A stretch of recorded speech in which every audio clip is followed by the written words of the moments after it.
Hi, my name is Karen Rubin, and I'm the CRO at Owl Labs, a video conferencing technology company and creator of the Meeting Owl. As we all join this remote conference, likely from our home offices, I'm here to paint the picture for what the return to work will be like and how we can prepare.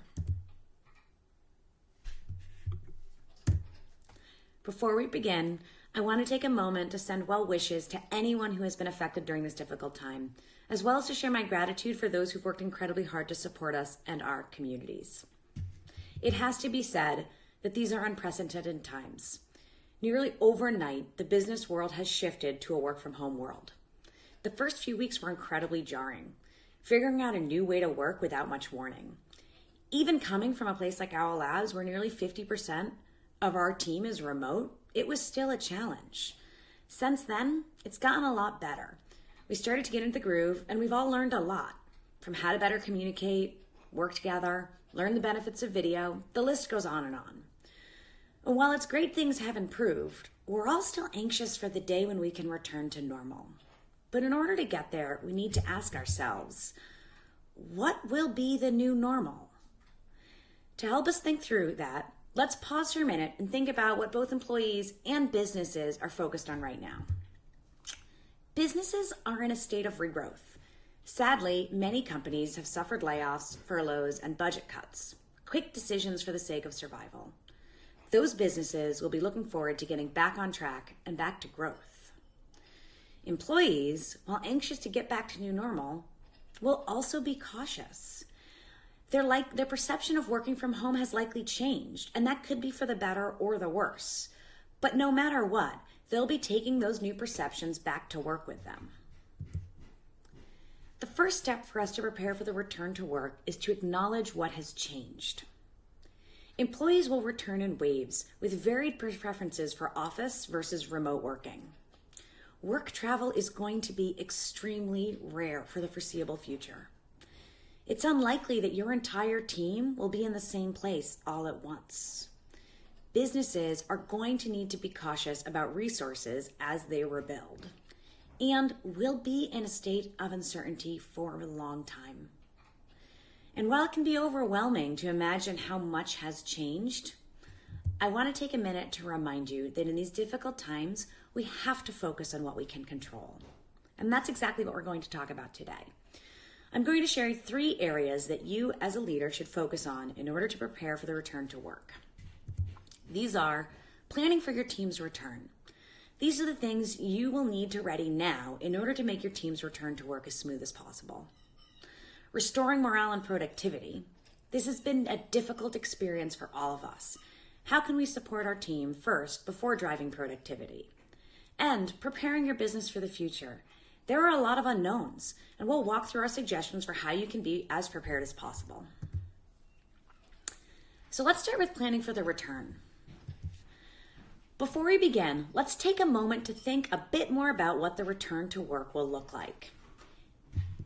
Things are going to be different. And the first thing you need to recognize is that workers will not all be coming back at once. Instead, they're likely going to come back to the office in waves. In fact, at the point we go back, it's possible there will be specific guidelines for businesses that can even require a staggered reentry.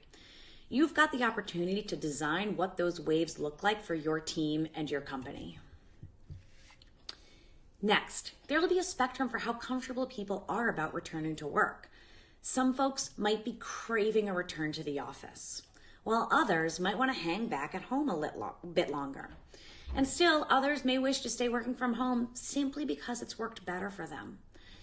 Businesses will need to thoughtfully plan for this wide variety of preferences among their teams. And so how can a business prepare for this new incoming workforce when there are so many unknowns? The first thing you need to do is design your return to work office plan. Who is going to return first? What teams? What people? Is it going to be based on preference or need? Will you want to rotate groups of people between remote and office for the foreseeable future? If you're unsure, perhaps survey your employees to get a pulse. This will also become clearer as safety guidelines for businesses emerge. Next, a crystal clear work from home policy is going to be needed now more than ever. Given the wide spectrum of preferences, what practices can you put in place to allow people to do what's right for them? It's essential that every employee knows exactly what to do, so no one ever needs to guess.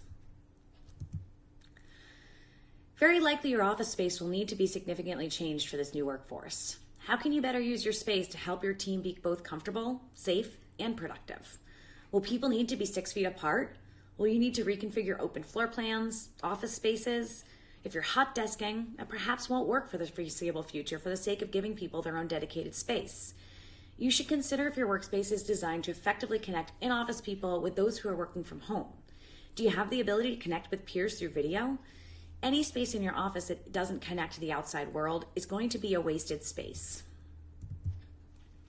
With that, doubling down on communication is going to be a crucial area to prepare. For example, while working fully distributed is hard, working as a hybrid team split between remote and on-site can be even harder. In order to make sure team communication is as effective as possible, you need to make sure that those who are at home have access to the same tools as those in the office. You've likely gotten used to video, and make sure every meeting space has access to video conferencing so that your folks that are in the office can stay connected with the folks who are still at home. Keeping those connections strong during this crucial transition time is very important in order to support team morale. Now let's talk a little bit more about morale and regaining productivity among your team as you return to work. And while it might be instinctual to get right to the tools and processes, I want to start with the team morale. In fact, in difficult times like these, supporting our team's morale might be should be among our top priorities, and then we can actually use that as a means to increase our team's priority. So how do we do that? The first step to improving morale is to paint a vision and create a mindset shift. For example, there are 2 ways you can look at this moment in time. One option is you can focus on the time it's going to take to feel normal again. Look at how far we have to go. Or, alternatively, you can choose to focus on whatever opportunity you can find and focus your mindset there. Make this about driving the change that you want to see. Make this about a rallying together to create the team we want. What new opportunity can you find to all come together and work on? And the reason why starting here is so crucial is because our morale is what allows us to be incredibly productive. When we feel good, we work hard. We're more creative. We're better problem solvers. And then that newly developed productivity continues to drive our morale because we're feeling productive. This is why we invest so much in our team and their growth and overall employee success. We need to rally around that positive mindset in order to have the internal motivation to do our best work. There are many ways you can support the growth of your team's morale. To start, paint a picture for what the future will look like for your team or your company. Give them something to look forward to. Show the light at the end of the tunnel. This helps everyone focus their thoughts positively and constructively. Next, change drives change. As you focus on leading your team, what other change would be helpful to them? For example, are employees looking to build up some of their skills? Start a lunch and learn series. Not sure what change is needing? Maybe have a discussion with your group to find out what they're interested in. The next few months are going to continue to be draining and emotional for many. Make sure everyone is getting the support that they need, whether it be from their manager or a peer. Maybe consider creating a buddy system or encourage teammates to go on virtual coffee dates. It's important that everyone has an outlet. And finally, now that you have great practices in place to build morale, you've got the opportunity to dig into the tools. Because your team is going to be a hybrid mix of in-person and remote, investing in tools that are equally effective inside and outside the office is crucial. In fact, they can even help you close the gap. Sorry about that, I lost my spot. The 4 categories of tools you can consider are communication and collaboration tools that help you stay connected. This includes chat tools like Slack and Google, as well as video conferencing tools like Zoom, Microsoft Teams, and Google Meet. Also, don't forget your in-room video conferencing technology as well. The Meeting Owl is a 360-degree conference camera that shows everyone in the room, which is super helpful when you have a hybrid team. You'll need team management tools to help you continue focusing on morale. Feedback tools like 15.5, Lattice, and TinyPulse are extremely helpful in getting employee feedback and planning one-on-one meetings. Wikis are helpful too for knowledge sharing and documentation. Project management tools can help teams be even more effective. Consider planning and prioritization tools like Asana, Monday, and Trello, as well as file sharing tools like Dropbox and Google Drive. Finally, Scheduling tools are essential to help distributed groups of people more easily work across time zones and schedule meetings. Another best practice for folks regularly working from home is to make when you're working and when you're not clear in your calendar. It's helpful for both you and your team. Now that we've discussed the tools, let's dig into how you'll need to rethink your team's processes. For this last section, I want to talk through some of the options for preparing for the future. There's so many unknowns and so many things to be seen. And while we can't predict the future, we can learn from the past. We want to do everything we can to keep our teams and coworkers safe and keep our businesses moving forward. At this moment, your job as a leader is to help your team find the new normal. A major part of this is rethinking many aspects of your business so that they work well or potentially even work better in this new climate. If you do that, the next time something is thrown your way, you won't need to pause, figure out how to adapt, and start all over. If you're prepared, you can continue business as normal and keep moving forward. A major piece is making sure where you do your work doesn't impact how successful you are. Make sure nearly all aspects of your business can be done equally from home as from the office. Rethink your departments, your finance processes, your vacation processes, business travel, hiring, onboarding, and more. Waiting for things to go back to normal won't serve you or your team. Be proactive and plan for the future.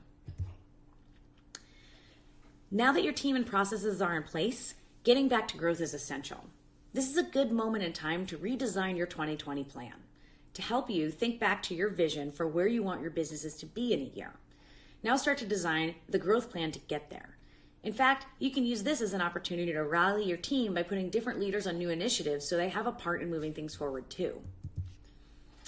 Now think through what investments you'll need to make to meet your growth plan and help your team be as successful as possible. Perhaps some of those investments weren't originally on your radar, or maybe you'll need to invest in some of the tools on the list earlier in this presentation. You also likely need to make investments in collaboration tools, video office space changes, and improved work from home setups. And don't forget to think through all the things you'll need to help people be equally productive from home as the office, as well as the technology that can help all employees, no matter where they're located, work together as successfully as possible. We can't predict the future, but we can do our best to be prepared. Start running business continuity drills or practice fully remote days so you can ensure your new practices are working well and everyone will feel ready. Make sure everyone knows the protocols so if ever necessary, your business will keep running strong. In these moments, being a leader can be really hard. You need to make the best possible calls for your team and your business. It's going to be a long process, but with focus and patience, we can move forward. So let's just recap really quick. First, plan for your team's return. It's going to be in waves, with many cautious individuals looking to take their time. Design how you onboard your team as they return to the office. Think about physical space and get their feedback and input along the way. Next, focus on building team morale as your means to boost productivity. Set a vision for where your company will be in 1 year and use that to drive excitement and optimism. And finally, preparation will be key. You can do that with building a growth plan and considering what new investments you need. Thanks so much for joining me today. It was a pleasure talking to you all. I'm Karen Rubin with Owl Labs, and I'm looking forward to the exciting day when we can all return to work. Great. So the one that I was first looking at was, what do you quarantine that you were surprised by? That's a great question. So prior to this experience, I've worked remotely twice before in my life, and both times were a struggle for me. I am an in-office person. I like being around people. And in on both those cases, in one of those cases, there was an office, and the other one, there wasn't an office at all. And so I knew quarantining wasn't going to be my, cup of tea, to say the least.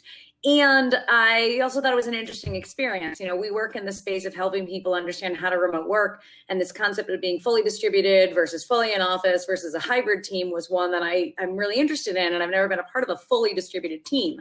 So I was looking forward to trying that out. I will tell you, the thing I personally have struggled the most with is that when I am in the office, I understand a lot of what my team is feeling or experiencing or the vibe of the company based on what everyone else is doing. So I can walk into a room and look at my coworker, Danielle, who runs all of our inventory, and I know if things are rough that day or not just by her demeanor. And I have lost all of that. I go by our customer support team and I can tell by the tone of the chatter and the vibe there, are customers happy? Are things good? Are things working on our website or not? Gone. And so for the first couple of weeks, I was feeling a little bit like I was doing this in a vacuum. It was like I lost one of my senses. I don't understand what's going on with my team. And so there's actually two things I've done in order to try and help with that. One was we had recently added some new HR software, Lattice. We made that decision back in December, but I hadn't fully implemented it with my team. And so we started doing weekly updates, which is when everybody on the team gets a survey on Friday to fill out. And the standard questions are things like, what did you do this week? What are you doing next week? But I actually changed those questions and I asked folks to tell me one thing they're excited by each week, one thing that they find incredibly frustrating, and then anything else that they feel like they need to share with me. And that has been great for understanding things going on that I didn't even realize are happening because I've lost the context of the office place.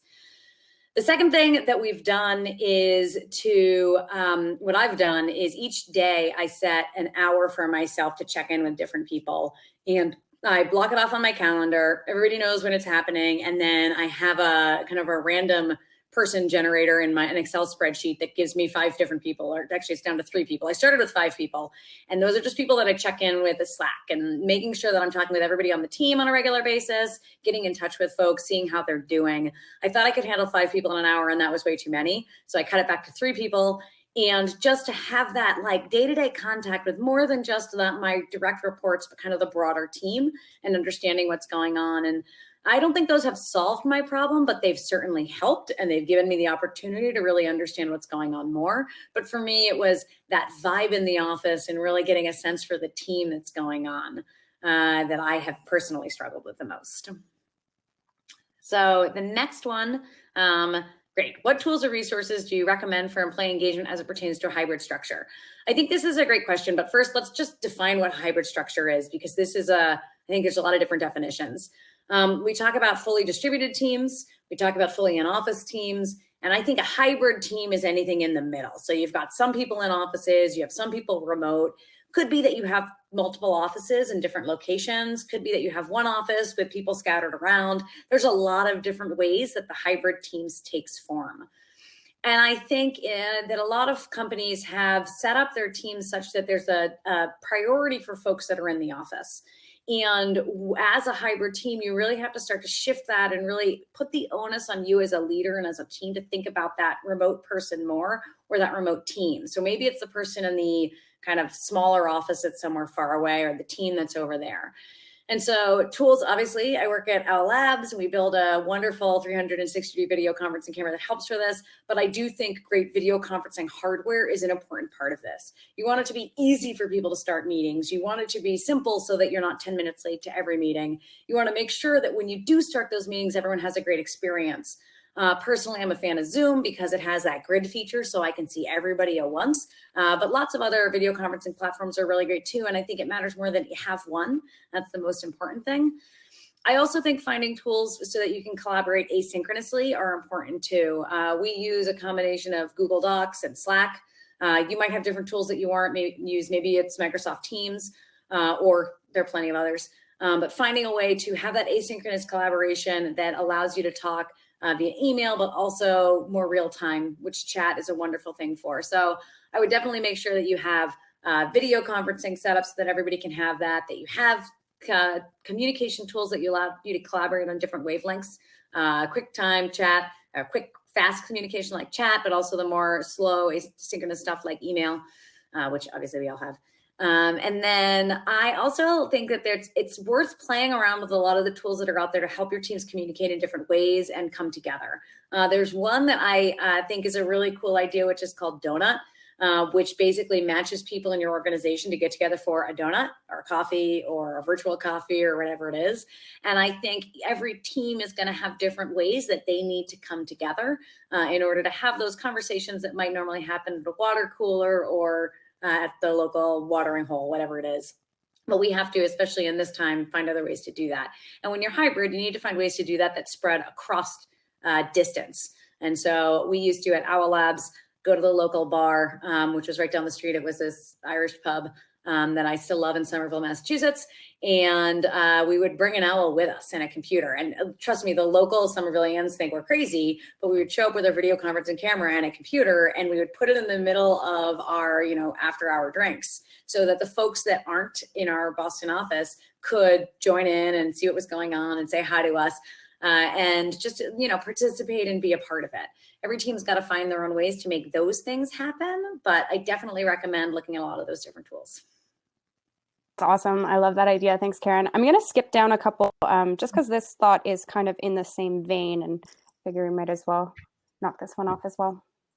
Absolutely. I can't see a different one yet. Not on the shared screen there? No, I still see this. Oh, all right. Got it. Thank you. If the company has a choice to work fully remote or go hybrid, what would you go with and why? This is a fabulous question. I actually think that fully remote is as bad as fully in office. Because really, it's extremes, right? You're picking kind of all of one or all of the other. And by doing that, you kind of miss the benefit of both. It's also a personal decision, because I will tell you, after this experience, unless we're in a quarantine, I'm never going to work at a fully remote company. It's just not my jam. And so for as many people as there are who don't ever want to work in an office, there are folks out there that don't want to work fully remote. So you're limiting yourself in terms of hiring potential. But you're also limiting yourself to the reality that there is magic that happens when people are together. There's magic that happens when people are fully distributed.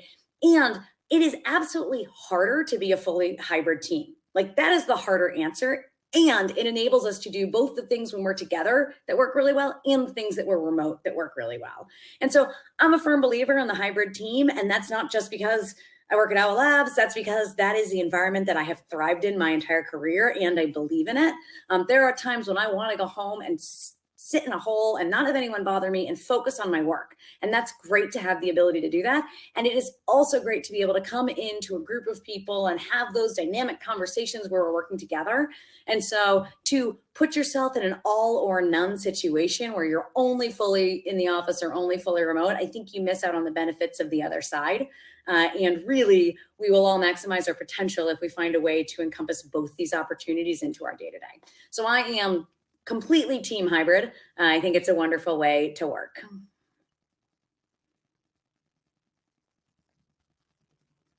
All right. If you're a team lead at a company that isn't convinced about remote work, what do you suggest as far as strategies to encourage that they adopt it long term? Given the hopefully soon return to the offices is on my mind, is something that will come up. I think this is going to come up for a lot of folks. And I think for organizations where remote work wasn't really a core part of it, and now you're coming back into a world where there's going to be the drive to go back to the office, I think the questions you're asking are really good ones. Things that I would start to do now is have conversations with folks while you're fully distributed about what's working and what's not working, and look for tools that can help now, because you've got a great opportunity to make the case that you can be productive in this moment, that you can get work done when you're working remotely, and you don't always have to be in the same place in order to do that. And so if your team hasn't embraced a lot of these tools, if your team, any of the tools, if you think that there are holes, do what you can to try and bring those tools in and test them out with your team and see if they help make things easier or more efficient in the short term. And then I would definitely come prepared to talk about how you might be able to continue leveraging a hybrid team in the in-between, kind of that short-term period where people are coming back to work, but then also the full return. I do think, especially as we're seeing how a lot of different states and governments are talking about bringing people back to work, this is not going to be a like, hey, now we're all back at work. It's going to be in waves. It's going to be over time. And so there's going to be a transition period where hybrid work will be the norm. And if you can look to make that as smooth as possible for your company, your team, I think you'll stand a much better chance of convincing them once we've passed that period that there are alternatives out there. And so I would be bullish on finding solutions for the problems you're having now, as opposed to thinking, well, this is a temporary solution, I don't need to solve these problems. Lean into trying out the different tools that we shared earlier, looking for different solutions for where there are challenges so that you can prove that this is something that your team could do and could do really effectively. Great things to be worrying about now as you prepare for the return. What are our clients struggling with the most during this transition to remote work? That's a good question. I think as folks transitioned, there was a lot of fear that happened right off the bat. A lot of people having to transition really quickly, a lot of folks having to make that shift when they weren't really prepared for it. So I think the answer 3 weeks ago would have been different now. 3 weeks ago, it was, oh my goodness, we don't have the tools. We're not ready for this. I think a lot of teams are settling into the ways that that works and what is working. We're seeing a lot of folks trying to improve their setups at home. So setting themselves up for better remote work at home. I know personally, I went and got an external monitor. I've gotten an external microphone so that I can do sessions like this. Different things that I hadn't invested in at my home office, where when I was working remotely, it was mostly to do work. I've spent time kind of getting some of that better working environment here set up. And so I think that a lot of people are kind of in that transition mode of realizing this might last a little bit longer and adapting their home environments to it. And then I think, the biggest thing people are struggling with is just the unknown. How long is this going to last? How many adaptations to the way that we work should we make now versus holding out for? And I think those unknowns are hard for all of us. And so kind of leaning into the opportunity to learn new things is a really great thing to do right now. And that's where we see people looking for new ways to work together, looking for new ways to collaborate, and looking for new tools to help do that. Awesome. So this is the last question here, and we've got about 8 more minutes. So if there are any further thoughts or questions, just pop them into the chat for Karen. When do you think we'll be back in the office, and how is Owl Labs preparing for that? Great question. So I think the when is so dependent upon where you are. I think different regions are going to do this very differently. I think different states are going to do it very differently. I'm currently in Connecticut. Our company is headquartered in Boston. As we know, that's kind of a hot spot right now. And so I think it might look very different for me versus somebody that's located in a different city that doesn't have quite as much of a COVID outbreak. And so I do think it's going to be very dependent on where you are. How are we preparing for that? We're preparing for it by thinking about what that return is going to look like. Working with our teams to understand. We have folks on our team. Look, we're a hardware company, so we have people that need lab space, that are there trying to develop future products, and they need access to the tools that we have in our office. We'll prioritize their access to the office over folks that don't need physical locality there. And so we're trying to figure out who needs to be in the office, who needs to have access to that space sooner rather than later. How will we make this space safe for everybody? How will we make it such a thing that we can have a couple people in there, and how many people can we really have in there even when we need to be doing this? We're taking public transportation into consideration because we have a lot of folks that live in the city. Do we have enough parking spaces so that they can choose to drive instead of getting on the public transportation? We're contemplating what kind of HR policies we need to change for the future to make sure that we have everybody being able to be safe and stay safe and understand that they have choices about where they work. And make sure that the folks that don't necessarily have the option to stay out of the office feel safe when they're there. We're also working on continuing our business in this period of time. So it's a split focus. We're focusing on the future, but we're also focusing on today and keeping everybody productive and happy and engaged and feeling comfortable in what they're doing every day. This is an emotionally challenging time for everyone. And so we're also just listening to our team and understanding what they need today and realizing that, you might be sitting at home, but you still might need a mental health day.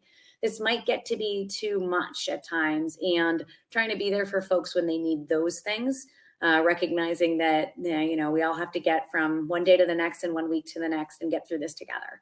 And so it's a combination of forward-looking planning and taking care of folks where they are and meeting them where they are and trying to just listen to everybody and be as accommodating as we possibly can be.